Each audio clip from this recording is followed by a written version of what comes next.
It's that time of year when the sun's out and the carp are up on the surface. So what better time to have a look at some new surface fishing products from Fox. We've got a dedicated surface fishing mainline, and as well as that we've got a new range of controllers, the Exoset. Now before we go into any detail, I'm actually going to hand over to Mark Pitchers, who this time last year, in the early stages of development, visited a typical day ticket lake in Peterborough with a prototype float. Let's hand over to Mark and see how he got on. Well, here we are in the middle of July, and I never thought I'd hear myself say this, but in the middle of a heat wave. The past 3 weeks, it's been absolutely scorchio, temperatures over 30 degrees, and it has put a few waters out of sorts. Fish haven't really been feeding that much conviction on the bottom, and instead they are up in the surface layers, which makes it prime for a bit of floater fishing. Now, for me, if I could just pick one method to catch carp on for the rest of my life, for some strange reason, it would without a doubt be floater fishing. I get no greater buzz than seeing the carp up on the surface, slurping down mixers, and as they inch closer and closer to your hook bait, you find yourself almost willing them to make a mistake. And when you do finally catch one, I just get that much more satisfaction from catching a floater caught carp. It just seems to carry a little bit more merit for me personally than a carp caught off the bottom. So here we are, I've had an afternoon spare, so I'm here at Sibson Day Ticket Lake near Peterborough. There's carp cruising all over the surface. I'm armed with just the bare necessities, a lightweight sort of floater fishing outfit here, which I'm quite thankful for because it's absolutely scorching today. I've got my FX combo mat here, and in there I've got my rod, net, sling, and pair of scales as well. And then here in my bucket carry-all, I've got all the floaters I need. I've got a throw-in stick, got my camera, and all the basic essential items I'm going to need for a day's floater fishing. So with that, I think I'm going to do a lap of the lake and try and find myself a few carp.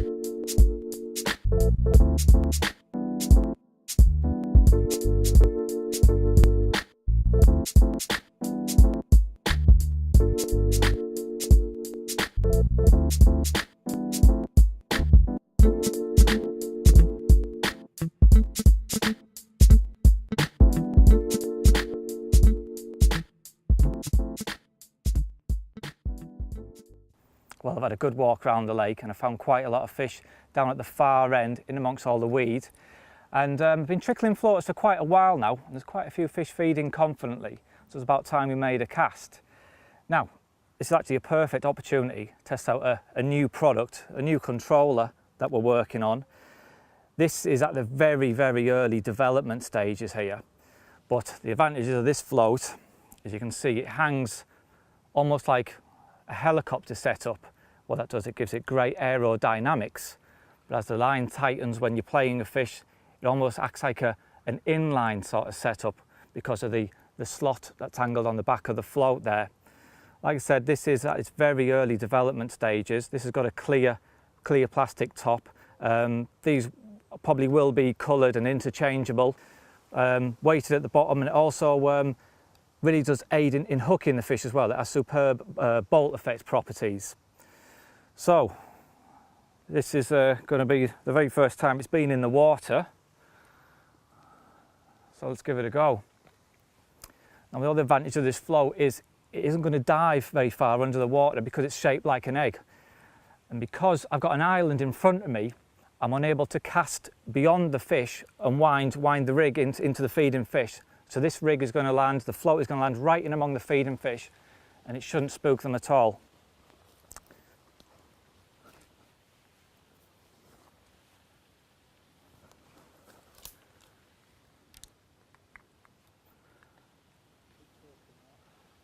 Right, it's a bit of a tricky cast, this one. There's quite a lot of overhanging trees. There's someone else's line hanging from a branch there. I've landed that float right in amongst them feeding fish. They're certainly not phased. I can see fish swimming around the float right now. You notice I've got the waders on ready. It is a weedy old swim, this. And I think if we do hook one, I don't think I'm going to land it from the bank. I think I'm going to have to go in and retrieve it.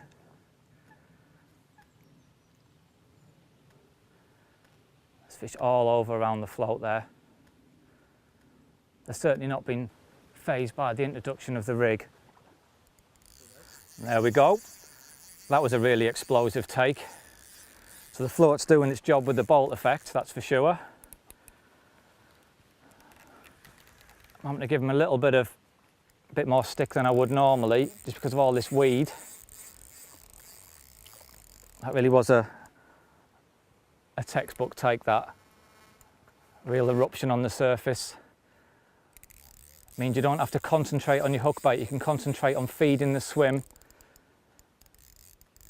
And it becomes very obvious once a fish has made a mistake. It's fairly clear there, so I'll let him do what he wants to do there. Hopefully he'll tire himself in that bit of open water.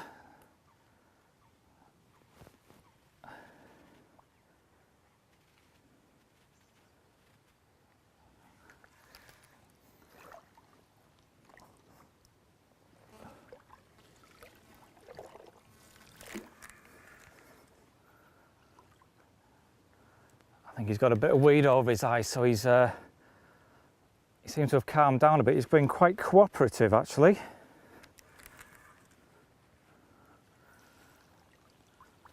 Just try and get him through this little gap in the weeds, and we should be more or less there. That's a nice fully scaled, that. Nice looking fish.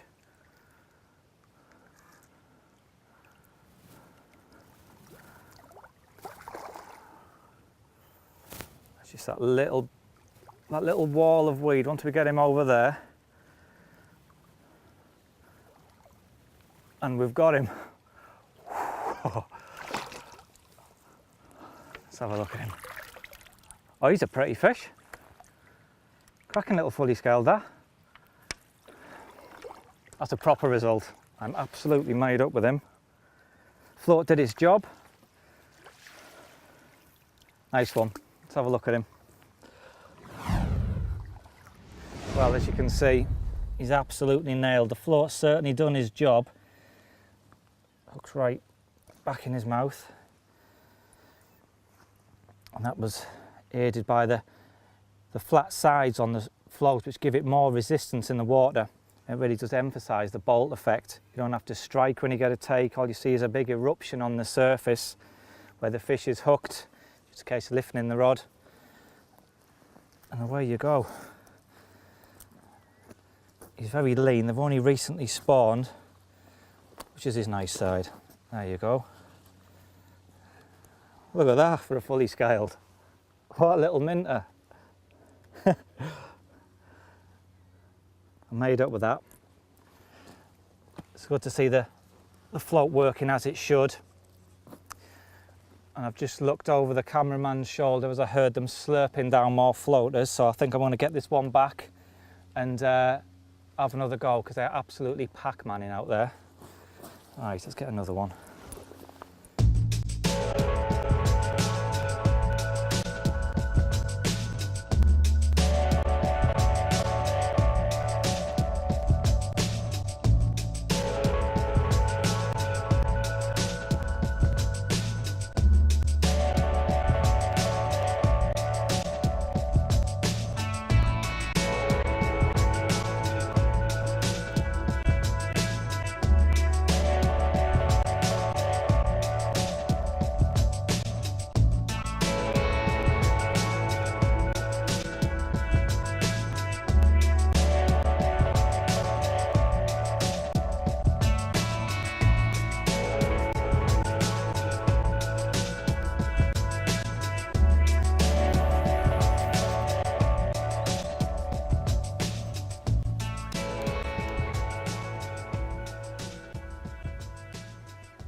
As you can see there, I've just cast this rig into position, and all the line is running along the surface right the way out to the float, some 25 yards out into the lake.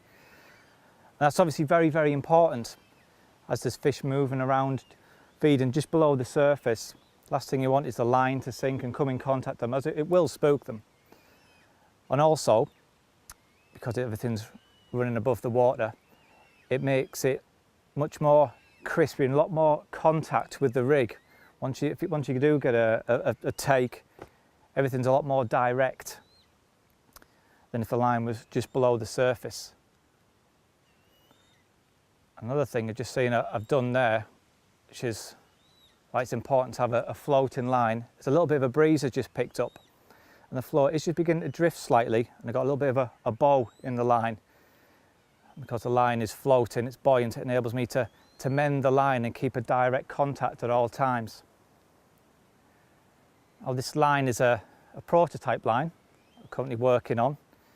It's a dedicated floater line. It's clear in colour, so it's got virtually invisible in the water. It seems incredibly strong. Obviously it floats very well. Just scare that coot, get away. And the hook link I'm using is also a floating material. That's the zig and floater line that we currently do. And again, that has similar properties. It floats very well, it's clear in colour. And it's also got a very, very high breaking strain, but a very fine diameter. So for cautious feeding fish, it does give you a little bit of an edge. I'm just teasing that rig back in position. But it's all worked well so far today, and there's fish feeding in front of me, so I'm hoping it's going to work again.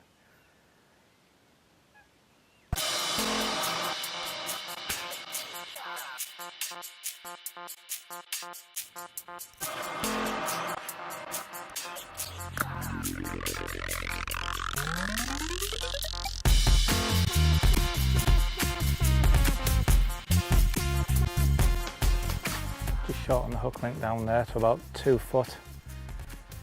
A few of the fish have just been a little bit cagey, only just to say covering the lips over the hook bait. So I'm hoping by shortening the hook link, it might just increase the bolt effect of the rig, hopefully result in a good hookup.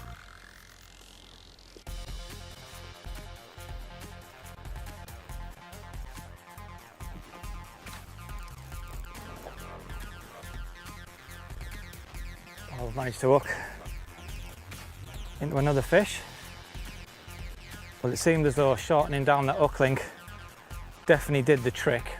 I was literally first cast from doing that, and he's got himself well and truly lodged in the weed. Well and truly.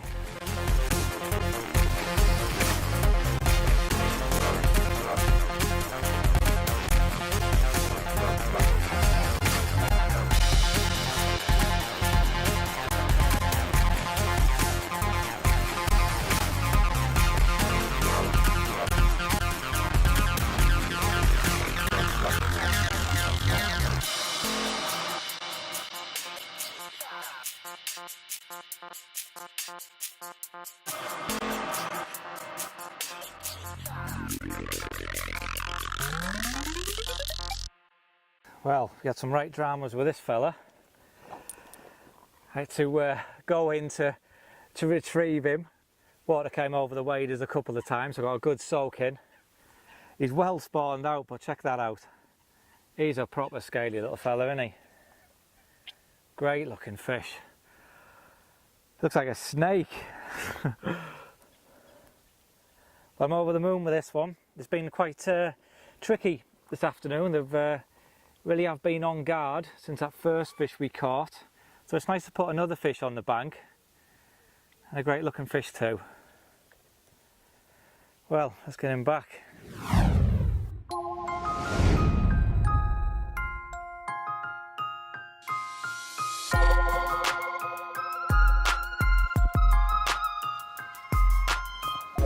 Well, we saw Mark there having a bit of fun with our new Exocet controllers. I'm doing just the same here. The sun's starting to drop a little bit, and it's that time of day that's absolutely perfect for a bit of short session surface fishing. Spent 20 minutes or so getting them going on the surface, and once the swim was primed and ready, fired the rig out beyond them, brought it back, and it didn't take too long before one of those mouths came up and greedily slurped down those mixers. And once I've got this one in, I'll show you the modifications that we've made to this float since you first saw Mark use the very early prototypes last summer.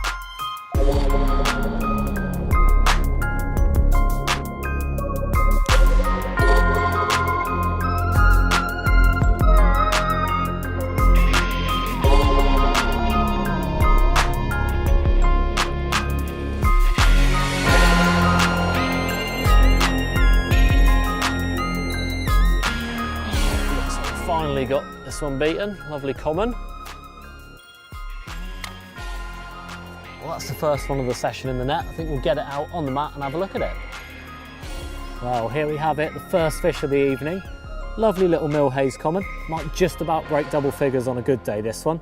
What I'm going to do now is pop this one back, get a few more floaters out on the lake, see if we can get the fish feeding with confidence again, and then we're going to have a look in more detail at the float that I've been using. Well, you saw the early prototype in action, and here's the finished production model. As you can see, there's been quite a few changes along the way. First and foremost, you'll notice that it's a totally different colour. We've gone for this low spook, translucent green, and in tests, we found that the fish feed around this without paying much attention to it at all, which is obviously just what you want when you're floater fishing. On the top there, you can see we've gone for a nice bright orange, which means it really stands out when there's a bit of ripple or wave on the lake. Another little change, if I just pop the swivel out there, you'll notice that we've got a rubber grommet that sits just inside the front there, and that means that the size 10 swivel just locks into place like so. And that's a feature that we'll come back to in a minute. Mark mentioned about being able to change the size of the floats, and by putting a thread into the cap, it means that you can actually switch between the two sizes, that being the medium and the large. So if, for example, you're fishing at 20, 30 yards and the fish push out or the wind picks up and you need something a bit bigger, it's really easy just to change floats without breaking down the end tackle. Now, I mentioned about the little swivel, and within the pack, not only do you get a standard swivel like this, you also get a quick change one and a micro anti-tangle sleeve, so that you can easily switch between a lighter or heavier hook link to suit the conditions on the day. Now that we've got the perfect controller, we needed a main line to go with it. And the main line that I've been using and testing recently has been Surface. It's a brand new line which is absolutely designed as an out and out floater fishing line. It's got three key features, that being low diameter, which obviously makes it easy to cast, and also, as well as that, easy to mend the line, so you can just lift it off the water to keep the line straight as your controller or your bait drifts across the surface. It's low vis, and obviously this is really important to prevent fish spooking, which is something that can occur really, really easily when you're obviously fishing on the surface. And most importantly of all, it's neutral buoyancy, so it stays up there, out of the way of the feeding fish, and obviously by not coming into contact with them, you're not going to spook them. It's on a spool of 250 metres, so enough to fill the smaller reels that you're most likely going to be using for this style of fishing, and is available in 12 and 15 pounds to cover all situations. We've now got the ultimate controller, a purpose-made floater line, so there's absolutely no excuses not to go out and bag a summer whacker off the surface.